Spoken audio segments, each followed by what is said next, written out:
Hola, hola, ¿cómo estás? Bueno, pues yo feliz de estar transmitiendo para ti una sesión más de este curso de ancestrología para gente normal.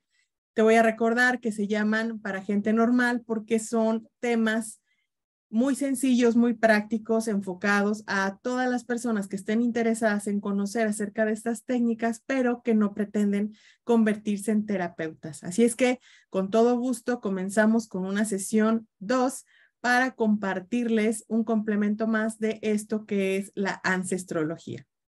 En la sesión anterior, yo te pedí que realizaras un ejercicio durante toda la semana para trabajar al estilo de la psiquiatra Lola, quien nos ha compartido la importancia de trascender a nuestros padres en el corazón para ir sanando nuestro árbol. Vamos a entender el día de hoy por qué y para qué trascender a nuestros padres. En la sesión anterior también aprendimos algunos conceptos muy básicos sobre qué es la ancestrología, cuáles son las bases o los orígenes de la ancestrología, y también aprendimos a identificar lo que era la palabra ancestro como tal. Fue una sesión meramente introductoria. El día de hoy vamos a ir complementando un poco más los conceptos aprendidos en la sesión anterior.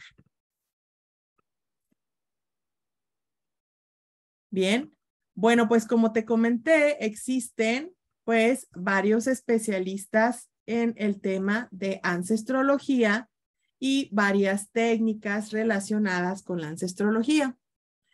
Uno de los conceptos que quiero recalcar para ti es este, que me llama mucho la atención. Dice, para sanar a los demás hay que tener siempre presente la propia herida. Mi familia me causó los mayores dolores, pero finalmente, gracias al trabajo, pude describir que en mi familia también se escondía una gran bendición.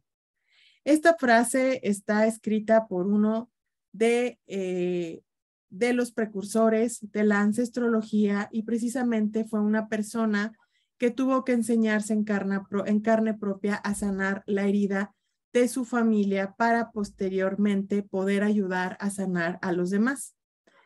Y principalmente y evidentemente sanar, pues él, ¿no? Sanar la parte que le estaba haciendo daño en su vida, una situación que lo estaba bloqueando y pues definitivamente se dio cuenta que venía de su familia. Lo maravilloso de este trabajo, lo maravilloso de voltear a ver a nuestros ancestros es darnos cuenta que lo que podemos ver como la fuente de nuestros defectos o la fuente de nuestras desdichas, también es la fuente de nuestras virtudes y también en nuestra familia está una fuente de una gran bendición. Es comenzar a ver diferente, comenzar a ver con otros ojos, diría Bert Hellinger, dar una mirada amplia a este asunto de la familia y no solo una mirada de juicio. Eso es lo que vamos a ir aprendiendo el día de hoy. Bueno, pues tal cual, nosotros comenzamos desde la sesión anterior a aprender una manera de trabajar la ancestrología en base a 10 pasos. Lo más importante para ir ejerciendo esta metodología de 10 pasos de ancestrología es darnos cuenta que estamos involucrados en la familia en donde nosotros nacimos. No somos un ente separado. Mucha energía está implicada y en muchas ocasiones bloqueada por nuestra misma familia. Sus miedos, sus creencias, sus dudas, sus errores están ahí guardaditos, están depositados como si fueran esos pequeños obstáculos en el camino que no nos permiten llegar a donde nosotros queremos ir. Digamos que nuestra familia, sin que nosotros nos diéramos cuenta, han estado compartiéndonos el mapa de su realidad. Cada persona de nuestra familia, según cómo ha vivido en la vida, ha escrito un mapa y han ido pasándose el mapa tras mapa. Imagínate que tu tatarabuela o tu tatarabuelo tuvieron una experiencia desagradable relacionada con el dinero. Probablemente tuvieron un fraude. Alguien de su misma familia les hizo mucho daño y los dejó sin dinero. Entonces, esa persona se queda como muy enojada y en el mapa escribe que no es seguro hacer negocios con la familia y es como si fuera redactando una manera de llegar al éxito sin confiar en nadie y con miedo a que vayan a traicionarte. Entonces, es cuando nace tu bisabuelo, pues recibe esa información, recibe, imagínate, ese mapita que tiene ahí como que unos tachecitos que te dice por aquí no vayas, por aquí tampoco vayas, por aquí es peligroso. Y tu bisabuelo va a ir repitiendo ese mismo mapa y además va a agregarle algunas anotaciones extras.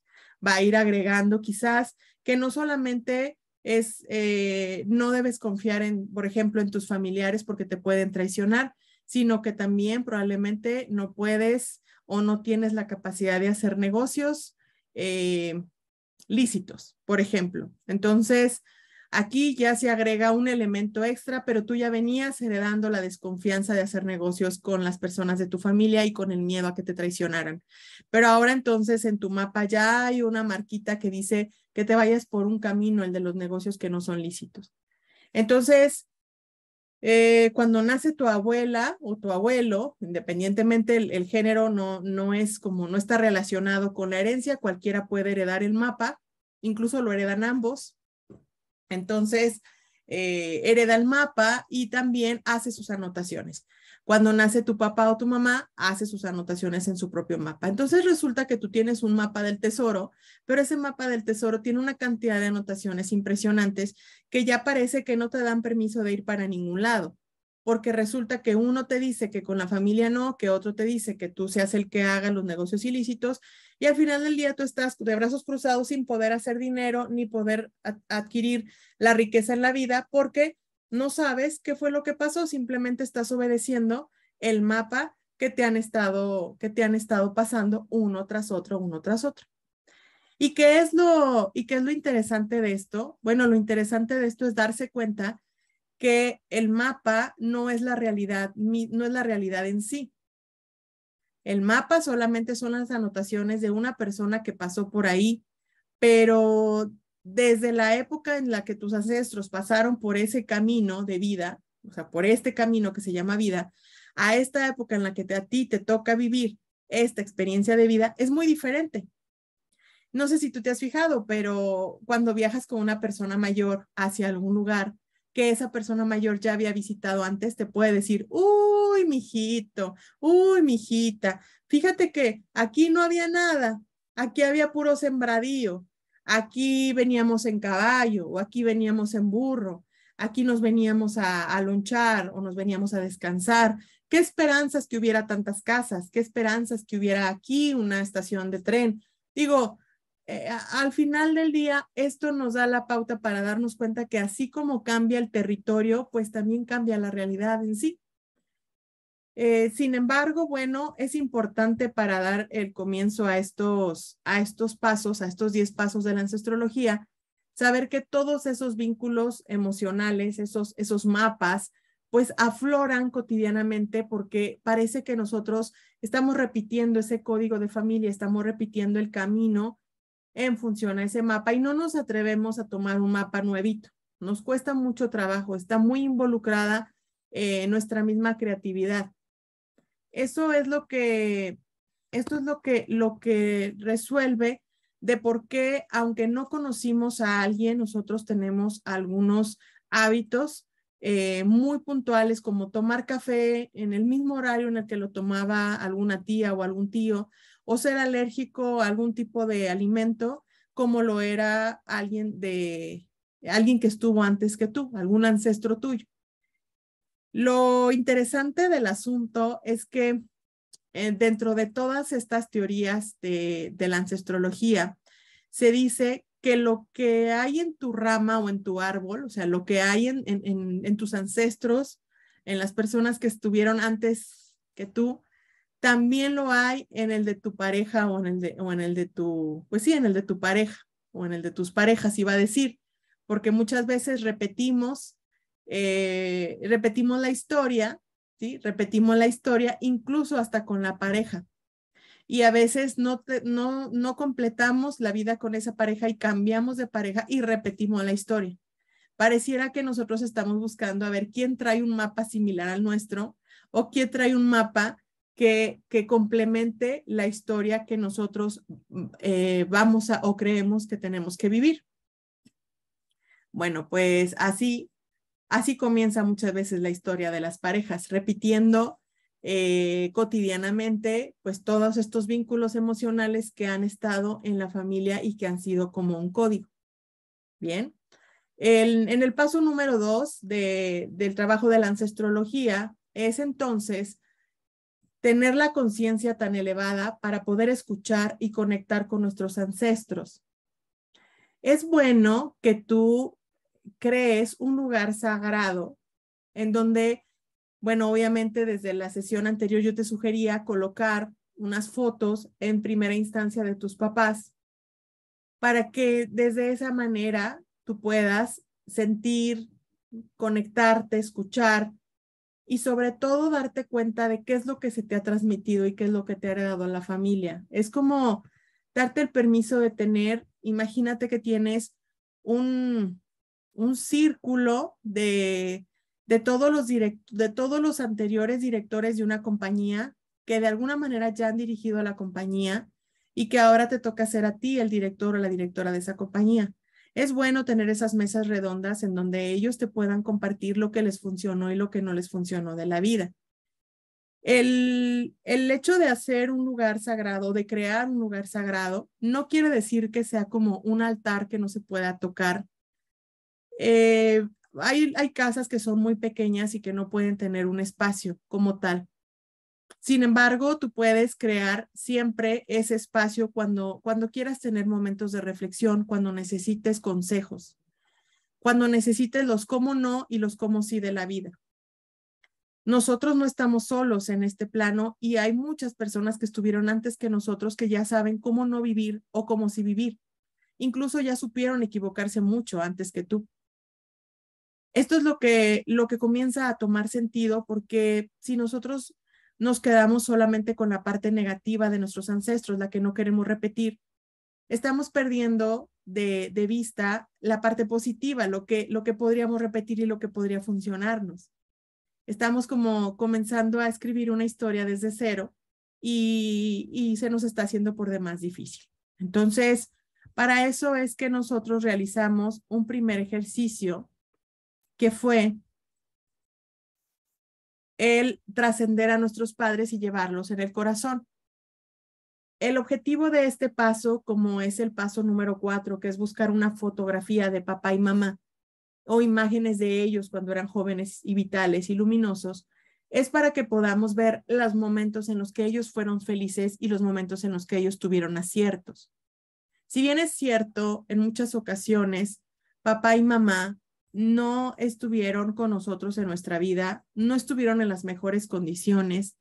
Papá y mamá probablemente tuvieron conflictos de pareja, probablemente repitieron precisamente algunas situaciones que ya habían vivido o revivido una y otra vez los ancestros y en cierto momento, pues a ti te provocó una herida.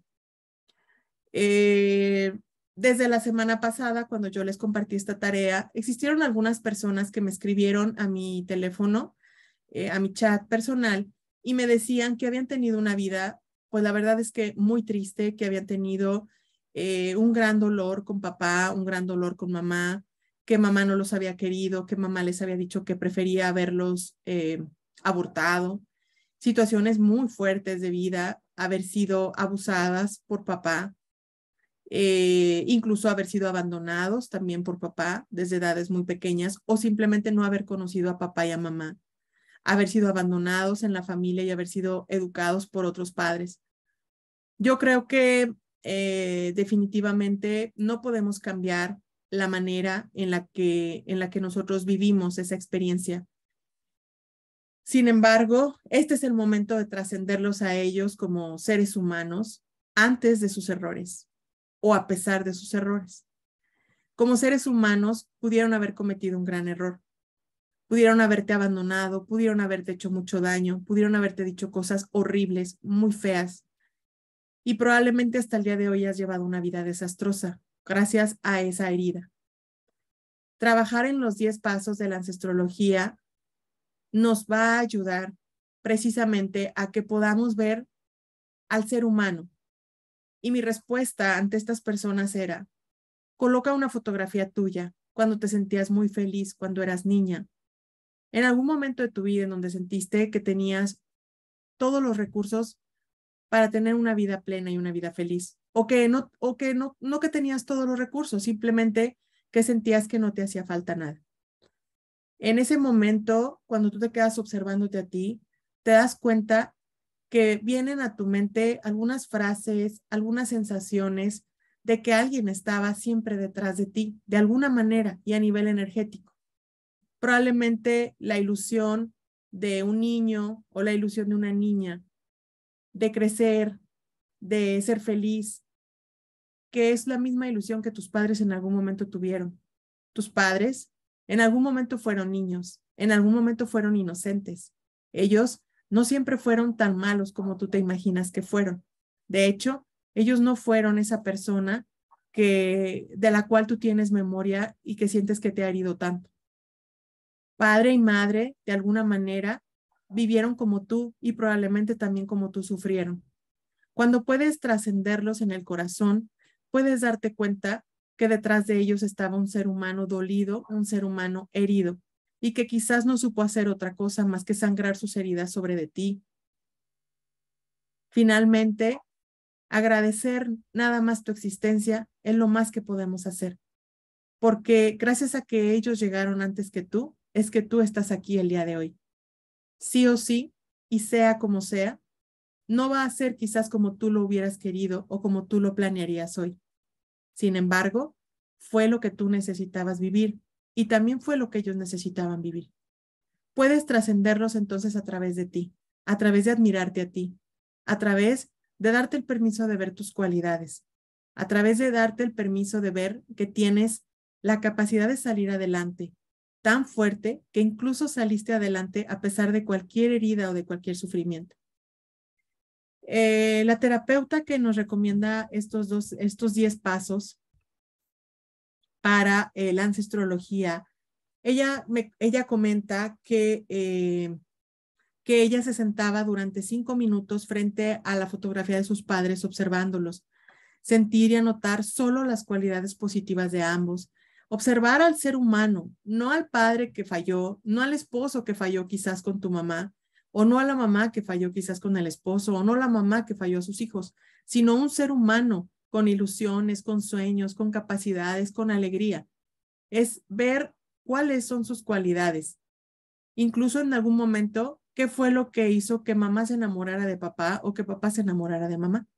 Escribir esas cualidades en un cuaderno o diario personal ayudan muchísimo porque de esa manera vas a ir tomando conciencia de lo que está sembrado en la semilla de tu árbol, de lo que es precisamente el fruto general del árbol, ¿no?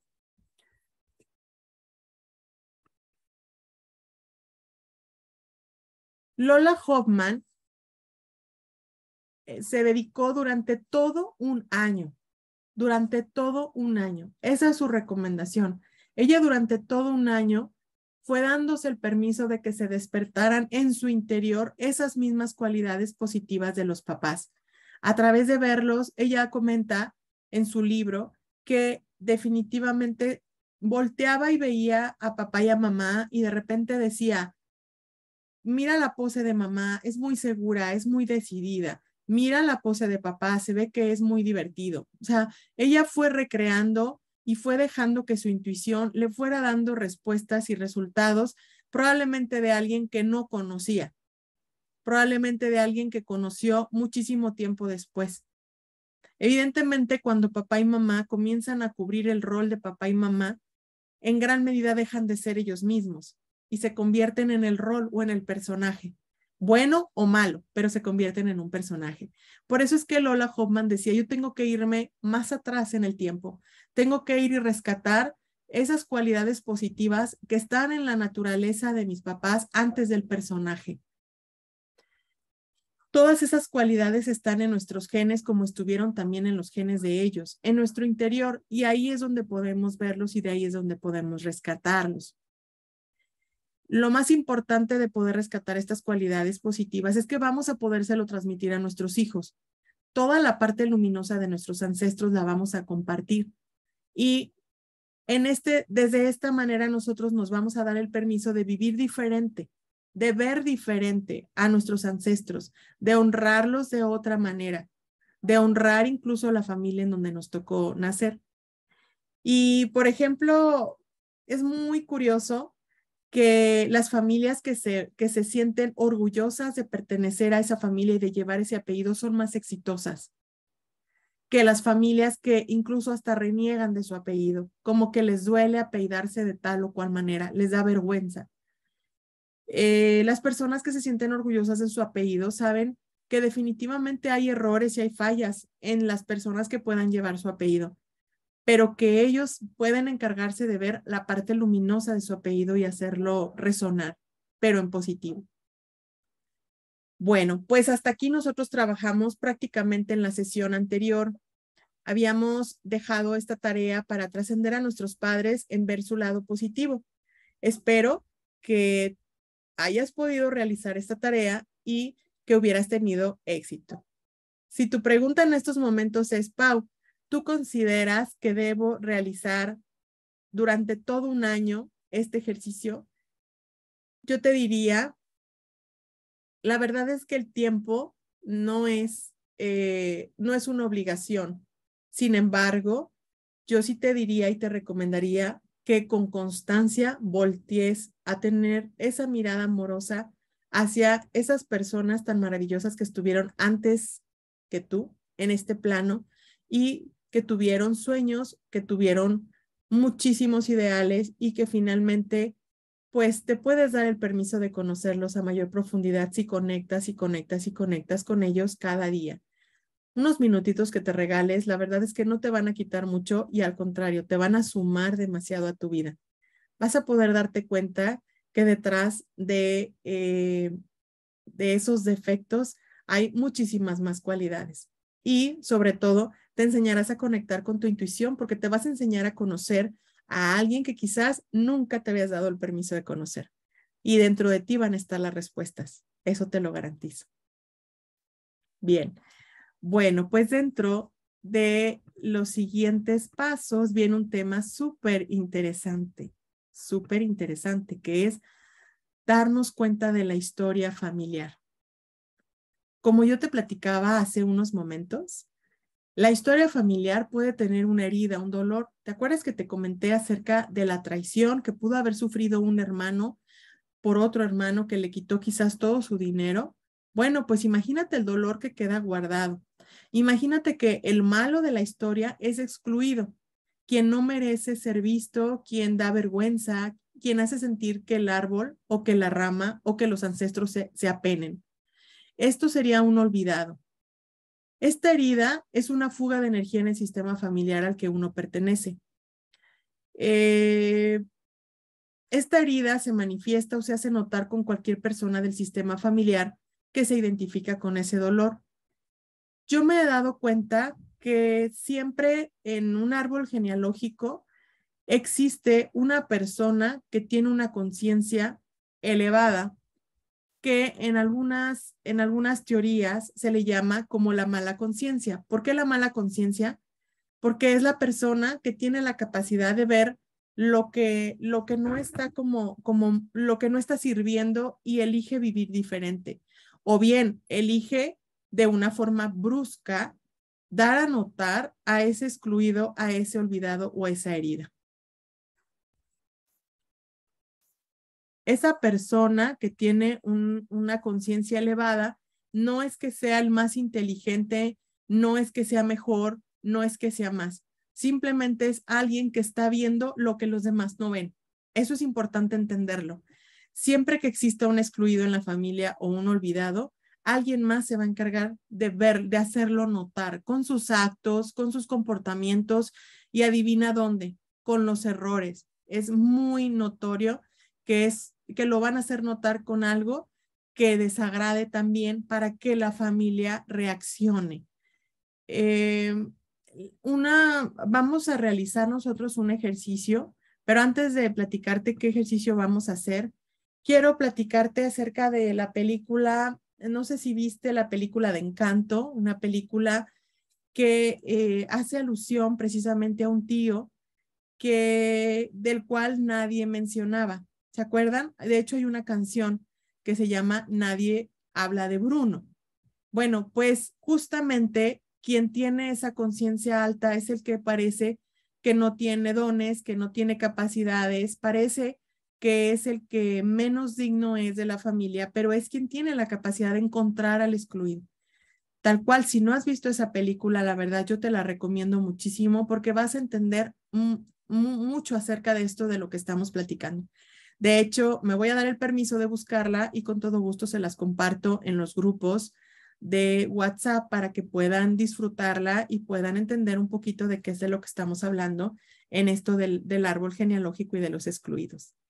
La próxima sesión, no se la pierdan porque vamos a hablar a profundidad de lo que son los contratos, los mandatos, los acuerdos y justo dentro de un acuerdo puede ser que alguien precisamente hizo un acuerdo con un ancestro desde antes de nacer para hacer notar y para integrarlo en el árbol familiar. ¿Cuál es el sentido o cuál es el significado de que las otras personas los hagan notar? Bueno, el significado es que el árbol genealógico debe estar completo porque todos pertenecen.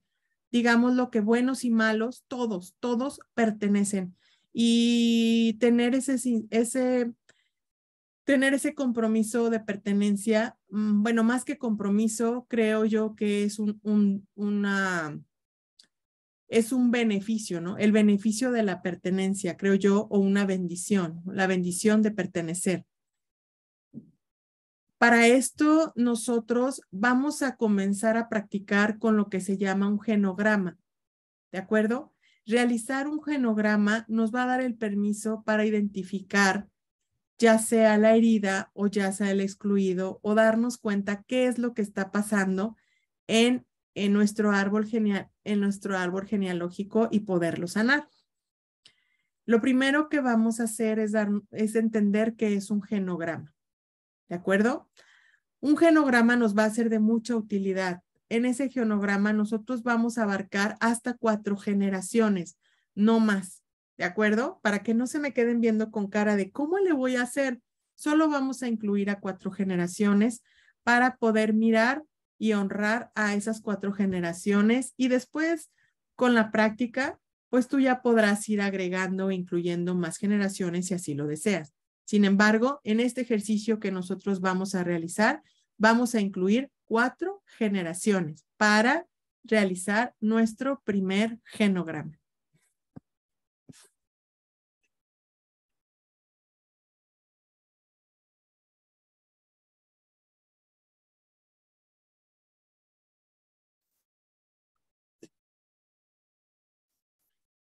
Un genograma es un diagrama donde se colocan los miembros de una familia organizados jerárquicamente en forma de árbol.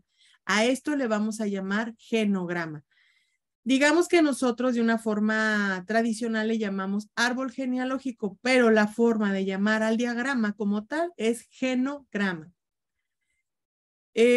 Por convicción, los hombres se representan con triángulos y las mujeres con círculos, ¿de acuerdo? Los hombres se van a manifestar con triángulos y las mujeres con círculos, justo como vimos también en la clase anterior.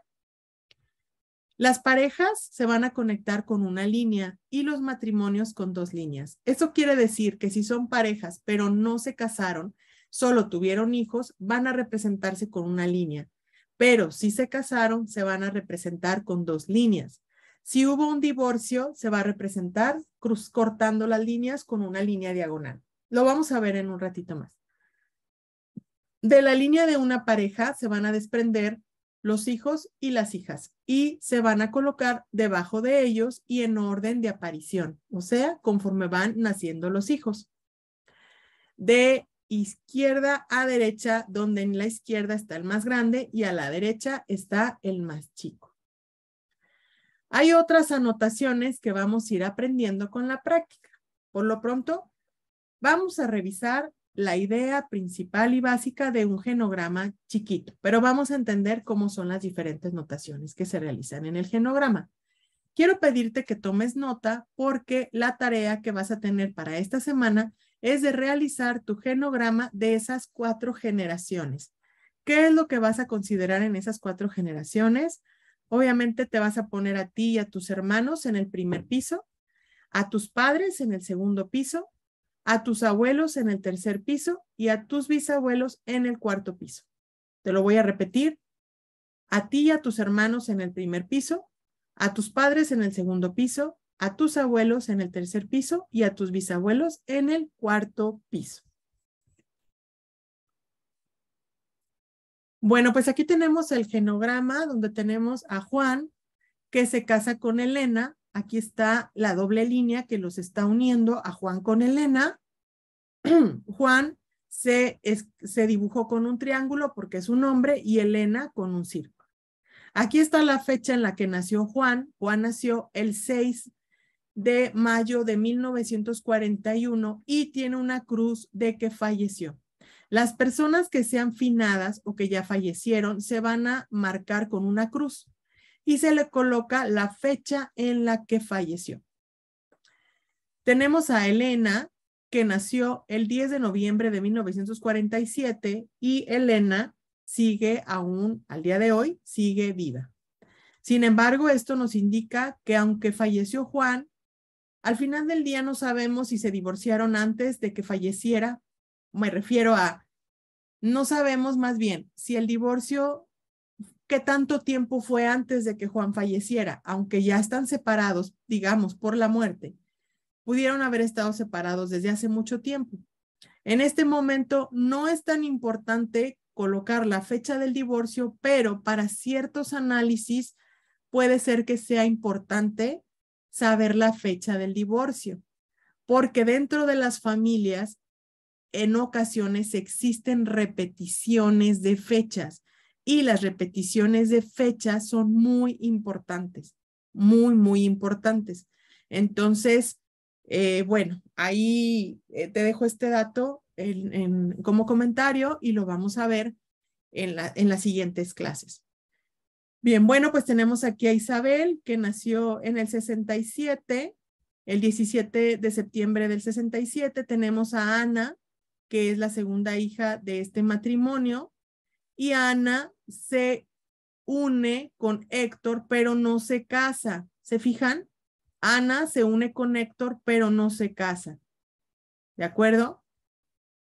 Ana nace el 28 de abril del 69 y Ana fallece el 21 de mayo del 2010. Héctor nace el 29 de noviembre de 1965. De ellos dos tienen un primer bebé que no se logra. Es muy importante siempre que hagamos un genograma colocar los abortos, porque en muchas ocasiones los abortos son los primeros excluidos del árbol, o son unos de los excluidos del árbol que después se dan a notar a través de otros miembros de la familia que necesitan que se incluyan a esa alma que no nació. Entonces, bueno, pues aquí se está considerando que es un aborto. No se especifica si es un aborto voluntario o es un aborto espontáneo, pero sí se pone la fecha, que es el 6 de noviembre del 93. Y tenemos a Juana, que nace el 7 de noviembre de 1994. Bien, básicamente ahorita tenemos un árbol de 3 pisos, ¿no? Tenemos el primer piso, el segundo piso y el tercer piso. El que tú vas a realizar es de 4 pisos, ¿de acuerdo? Entonces, vas a ir colocando a tus bisabuelos, después a tus abuelos, después a tus papás y después donde tú naces. Si tú tienes hijos, los puedes considerar, pero esto se generaría un árbol o un genograma, perdón, de 5 pisos para que tú agregues a tus hijos, si así lo deseas. ¿Bien? Ok.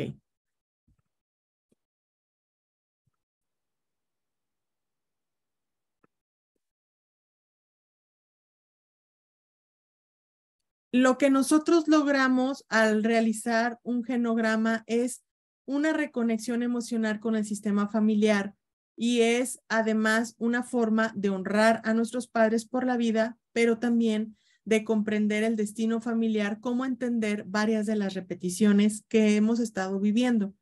Lo que nos va a permitir el genograma, nos va a permitir trabajar en la próxima sesión, será el podernos dar cuenta que ha habido, qué repeticiones ha habido, cuántas almas, por ejemplo, en la familia no se han honrado porque fueron a lo mejor abortos, cuántas similitudes tenemos en fechas de nacimientos o de fallecimientos. Hay ocasiones, repito, en donde se colocan las fechas de los matrimonios y las fechas de las separaciones cuando existen demasiadas repeticiones. Si existen demasiadas repeticiones en los fallecimientos, en las enfermedades, es importante, y en los divorcios, perdón, es importante notar todo esto en el genograma, porque el genograma va a ser precisamente como si en este momento estuviéramos viendo el mapa completo de la realidad de nuestra familia. ¿De acuerdo? Entonces, me gustaría quedarme con este primer paso durante esta sesión para que en la próxima sesión podamos analizar juntos tu genograma, pueda yo acompañarte con algunas dudas que tú puedas tener y poder avanzar en el análisis de precisamente todos estos patrones vividos por ti. Si no tienes el nombre de tu papá y no tienes noticias, por ejemplo, de qué hay antes de papá, mamá, lo único que te voy a pedir es que coloques el nombre. Por ejemplo, que coloques papá, mamá, abuelo paterno, abuelo materno, bisabuelo paterno, bisabuelo materno. Aunque esté sin nombre, sin fecha de nacimiento, sin fecha de defunción, no te preocupes. Vamos a hacer notar la fenomenología la próxima sesión y te voy a enseñar a interpretar aunque no tengas datos. Evidentemente, algo de lo que sucede muchísimo en la ancestrología precisamente es la omisión de información. O sea, mamá no nos quiere dar el nombre de papá, se avergüenza de con quién tuvo a su hijo o a su hija, o ni siquiera lo conoció. Digo, pasan muchísimas cosas, muchísimas cosas. Entonces, pero esas cosas se ocultan, se excluyen. Desde ahí ya se está excluyendo a alguien. Lo primero que vamos a hacer para que tú vayas sanando es poner, aunque sea el nombre, papá. O sea, me refiero, no el nombre nominativo, podríamos decirlo así, sino el rol, ¿no? El rol que le correspondía era papá. Y integrar también a tu abuelo paterno y a tu abuela paterna, porque existieron para que hubiera existido tu papá y para que tú existieras, aunque no sepas quién es. ¿De acuerdo? En ocasiones se da que vives con un papá o una mamá, pero que realmente no son tus papás biológicos, cualquiera de los dos, o los dos. En esa ocasión podrías poner, por ejemplo, una línea punteada para señalar a tu papá biológico y probablemente a tu papá, que es quien está siendo ahora el lugar de papá, ¿no? Hay árboles o genogramas que pueden ser complicados a la hora de quererlos plasmar. Yo lo sé.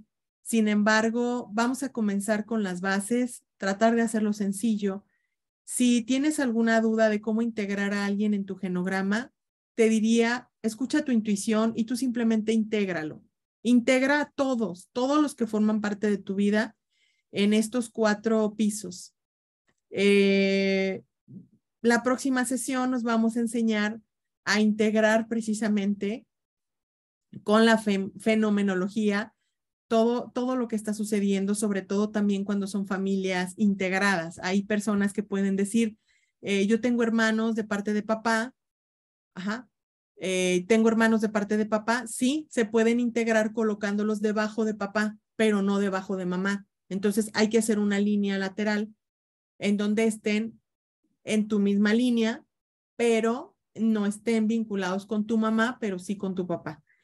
Puede ser complicado, me ha tocado el caso en donde muchas veces papá tiene 3, 4 familias, en donde resulta que al final son 15 hermanos pero cada uno vamos a enseñarnos a colocarlos en su lugar, incluso a los hermanos mayores y a los hermanos menores, aunque sean de papá.